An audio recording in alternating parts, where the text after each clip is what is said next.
Dear Patriots, before the news starts, please subscribe to our patriotic channel by clicking the subscribe button. Give us a thumbs up to this video. Don't forget to leave your opinion below in the comments section.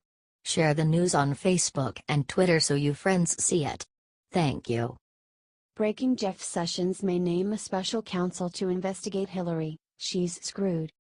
Liberals who live in a fantasy land still believe that Republican President Donald Trump, his son-in-law Jared Kushner and others will somehow all end up in jail as a result of special counsel Robert Mueller's investigation into so-called Russian collusion.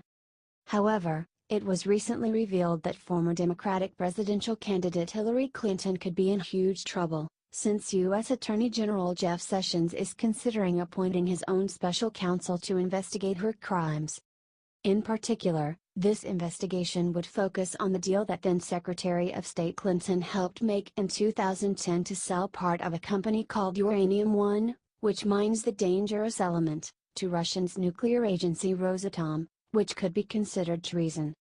This development was discovered in a letter written by Assistant Attorney General Stephen Boyd, which said, "The Attorney General has directed senior federal prosecutors to evaluate certain issues raised in your letters."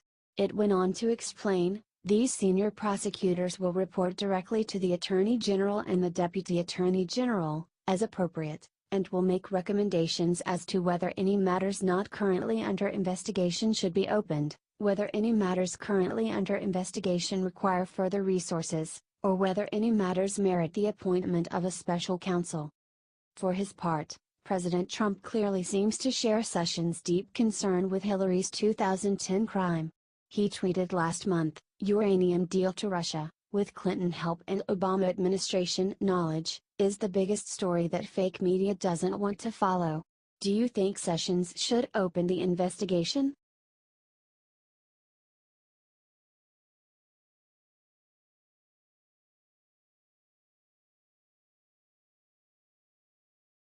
Puerto Rico's governor destroys Univision anchor to his face for calling Trump racist.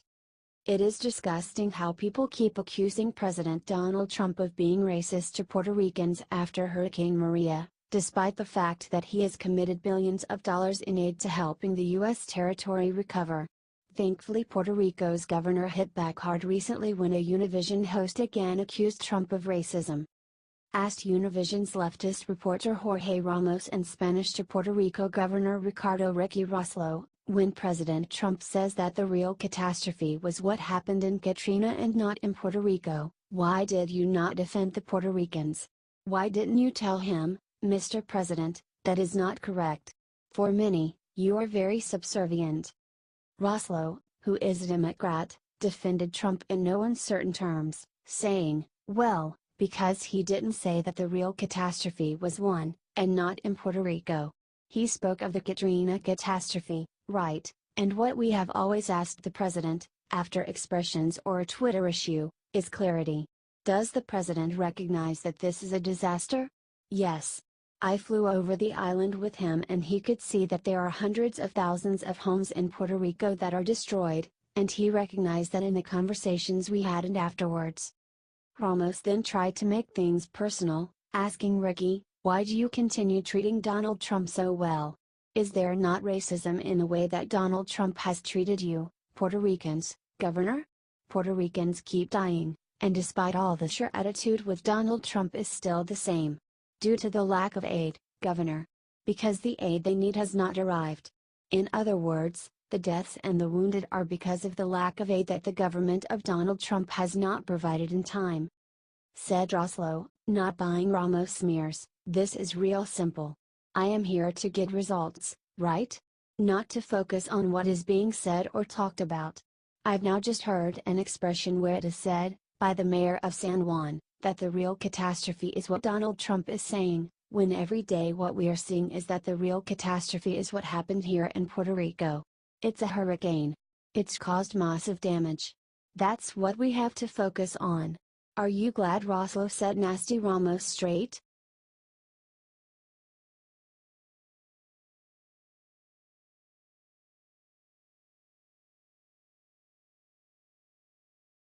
Bernie Sanders accuses Trump of playing the race card by meeting with Putin. Bernie Sanders, like most Democrats, have no right to accuse anyone else of playing the race card. However, in a recent CBS interview, Sanders accused President Trump of playing the race card after being asked about seeing Putin. Senator Sanders, you tweeted something this morning about the president and his meetings overseas. You said, quote, President Trump has never met a leader of an authoritarian nation that he didn't like. And you named Russia, China, Saudi Arabia. Is that really fair? President Obama hosted a state dinner with a Chinese president. He was quite solicitous of the Saudi king. And he tried a reset with Putin in Russia. Isn't this what presidents do? Asked interviewer John Dickerson. No, you want to make friendships. You want to have good relationships. But at the same time, as we have a president attacking the media every day as fake news, encouraging Republican governors around the country to suppress the vote, playing the race card in the sense of trying to divide us up by the color of our skin, by the country that we came from, said Sanders. While he's doing all of these things, he has wonderful things to say about Mr. Putin. The idea that he reports back to us that Mr. Putin said that Russia did not have anything to do in terms of interfering with our elections, and he believes him, while he does not believe the intelligence agencies of the United States of America, is beyond absurd, he said. So Sanders is saying that Trump shouldn't befriend other nations because he calls out fake news?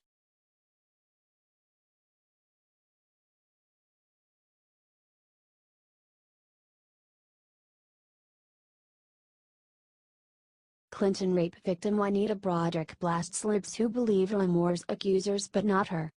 Democrats and establishment Republicans clearly felt threatened by the fact that Alabama voters made their voices heard and chose former state Supreme Court Chief Justice Roy Moore to be their nominee in the special election to fill Jeff Sessions' Senate seat.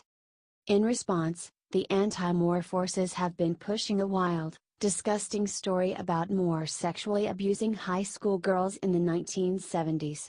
Unsurprisingly, the liberal media has bought into this narrative, and Senate Majority Leader Mitch McConnell has called on Moore to end his candidacy. It is strange, then, that this same media did nothing when former Democratic President Bill Clinton was accused of sexual assault and even rape during the 1970s and 1980s. Said liberal co-measure Chelsea Handler about Moore. Imagine being molested by an older man. Then that man denies ever doing it and then goes on and gets elected to United States Senate. What kind of message does that send to young girls everywhere? And men to all the men who abuse women? Juanita Broderick does not have to imagine, because it happened to her when she was allegedly raped by Bill Clinton in 1978. Said Juanita about the Clintons on the Ingram angle, I hope that they finally get what is due to them up. She continued, you know, that is why I was so enraged yesterday when Chelsea Handler tweeted what she did, and why I came back and tweeted what I did. You know, she supported my abusers in the 2016 presidential race. And I wanted it to say to her, I matter too. All victims matter. It doesn't matter if you are Democrat or Republican, if you are straight or if you are a gay, or if you believe in God or not, we all have the right to be believed. Are you glad Broderick is continuing to speak out, and is calling liberals out for their unbelievable hypocrisy?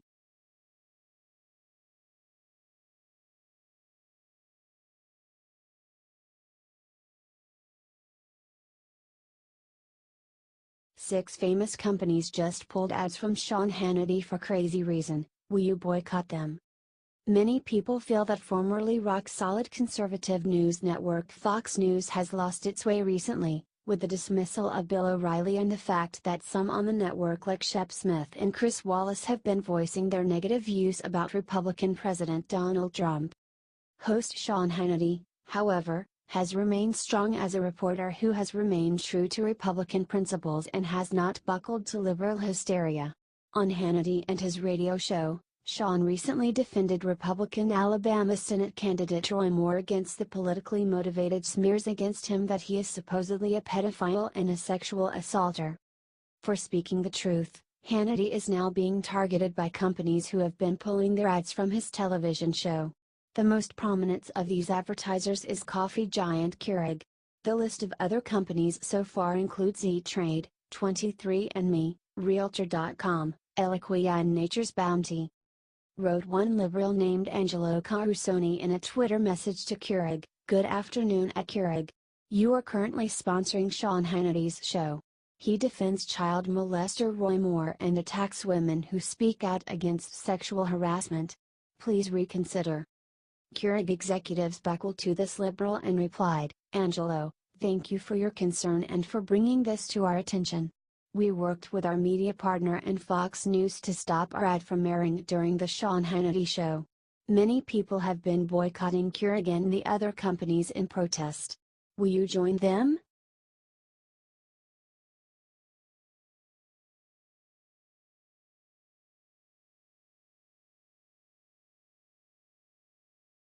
Famous magazine just named Colin Kaepernick its Citizen of the Year. Will you boycott it? It is deeply unsettling how the liberal biased American media continues to dishonor America's culture and traditions, as well as, of course, our country's military heroes, by heaping praise on retired NFL quarterback Colin Kaepernick and all the other players who have been kneeling during the national anthem. These press attacks against America reached rock bottom recently when GQ magazine, which underwrites liberal blowhard Keith Olbermann's anti-Trump video podcast The Resistance, decided to name Kaepernick as its Citizen of the Year. Wrote the magazine, "Much has changed in the 4 years since Colin Kaepernick was last on the cover of GQ. Back then he was the rippling superhero of a quarterback on the rise. But a simple act, kneeling during the national anthem, changed everything. It cost him his job. It also transformed Colin Kaepernick into a lightning rod and a powerful symbol of activism and resistance." Fox News' Todd Starnes was enraged by GQ's selection of Kaepernick for this honor, writing in a piece against it, "Apparently, GQ seems to think that disrespecting our military and spitting on our flag is a symbol of heroism and manliness. That's not citizenship, that's cowardice." He went on to state, "It's quite telling when you consider who did not make the GQ Citizen of the Year list. Marine veteran Taylor Weston commandeered a pickup truck and rushed victims of the Las Vegas massacre to the hospital. He did not make the list. Nor did Stephen Williford, the Texas plumber who grabbed a gun and ran barefoot towards the First Baptist Church in Sutherland Springs. His actions stopped a madman from killing even more innocent people. The all-volunteer Cajun Navy did not make the list either. They pulled hundreds of citizens from the floodwaters in the aftermath of Hurricane Harvey. Will you boycott GQ for deciding to honor America hating Kaepernick like this?"